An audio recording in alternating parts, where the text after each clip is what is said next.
A hi hello welcome to my channel. இன்றைக்கி நம்ம என்ன பார்க்க போகிறோன்னா, பாருங்கள், லெக்கு இந்த மாதிரி நல்லா ஸ்ப்ளிட் பண்ணி நம்மளோட ஹெட்டு கீழே போய் டச் பண்ணுறோம்ல, இங்கே பாருங்கள் நான் எப்படி டச் பண்ணுறேன். இது எல்லாராலையும் முடியாது, ஓகேங்களா? அது எப்படிங்கிறது இன்றைக்கி நான் சொல்லித்தரேன். சின்ன சின்ன டெக்னிக் தான். பாருங்கள், ஃபஸ்ட்டு உங்களோட ஒரு லெக் இந்த மாதிரி பெண்ட் பண்ணிக்கோங்க. ஒரு லெக் சைடில் வச்சுக்கோங்க.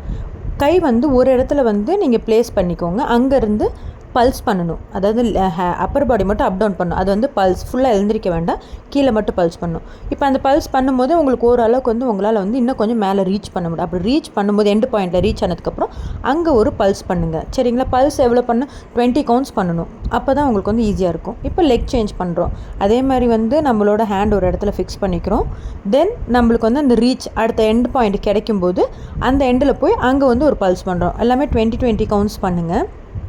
வாரத்துக்கு ஒரு 3 முறை 4 முறை பண்ணால் உங்களுக்கு ஈஸியாக இருக்கும். நெக்ஸ்ட் லெக் இந்த மாதிரி ஸ்ட்ரைட்டாக வச்சு உங்கள் டோ பிடிச்சி இந்த மாதிரி பல்ஸ் பண்ணுங்கள். டோ பிடிக்க முடியாதவங்க உங்களோட ஆங்கிளில் கூட பிடிச்சிக்கலாம். தென் எந்த அளவுக்கு உங்கள் லெக் ஓப்பன் ஆகுதோ அந்த அளவுக்கு ஓப்பன் பண்ணி உங்களோட ஆங்கிளில் பிடிச்சி பல்ஸ் பண்ணுங்கள். இன்னும் கொஞ்சம் ட்ரை பண்ணுங்கள், உங்களால் முடியும். இன்னும் கொஞ்சம் லெக் வைடு வச்சு பல்ஸ் பண்ணலாம். இது பல்ஸ் முடிச்சதுக்கப்புறம் இன்னும் கொஞ்சம் வைட் பண்ணி பல்ஸ் பண்ணும்போது உங்களுக்கு இன்னும் கொஞ்சம் அந்த ஃப்ளெக்சிபிலிட்டிங்கிறது கிடைக்கும், ஓகேங்களா?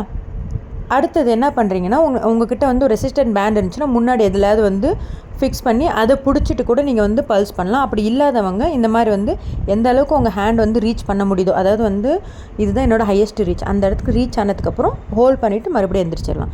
தென் இந்த மாதிரி ஒரு சர்ஃபேஸ் நான் ஸ்டெப்பர் வச்சுருக்கேன். நீங்கள் உங்கள் வீட்டில் இருக்க ஸ்டெப்பு கூட யூஸ் பண்ணிக்கலாம். இந்த அளவுக்கு இருக்கும்போது நல்லா உங்கள் நீ ஸ்ட்ரைட்டாக வச்சு உங்கள் அப்பர் பாடியை கீழே குனிஞ்சு உங்கள் எல்போ அதில் ப்ளேஸ் பண்ணுற மாதிரி கீழே குனிஞ்சு நல்லா ஸ்ட்ரெச் பண்ணுங்கள், ஓகேவா? அடுத்து இந்த மாதிரி வெயிட் ஒன்று எடுத்துக்கோங்க. நான் கெட்டல் எடுத்துருக்கேன். நீங்கள் தம்பிள் இருந்தால் கூட எடுத்துக்கலாம், இல்லை வேறு ஏதாவது இருந்தாலும் எடுத்துக்கலாம், ஓகேவா? பிரிக் இருந்தால் கூட எடுத்துக்கலாம். ஃபுல்லாக அந்த ஸ்டெப்பருக்கு கீழே நான் ரீச் ஆகிறதுக்காக என்னோடய வெயிட் ஃபுல்லாக கீழே கொடுத்தேன், சரியா? அது பல்ஸ் பண்ணணும். இப்போ நான் சொல்கிறது எல்லாமே 20 to 15 கவுண்ட்ஸ் பண்ணுங்கள். பாருங்கள், நான் எத்தனையும் பண்ணிட்டேன். என்னோடய லெக் எந்த அளவுக்கு ஓப்பன் ஆகிருக்கு. இப்போ பாருங்கள், நான் எந்த அளவுக்கு கீழே என்னோடய என்னோடய என்டையர் பாடி கீழே டச் ஆச்சு, ஓகேங்களா?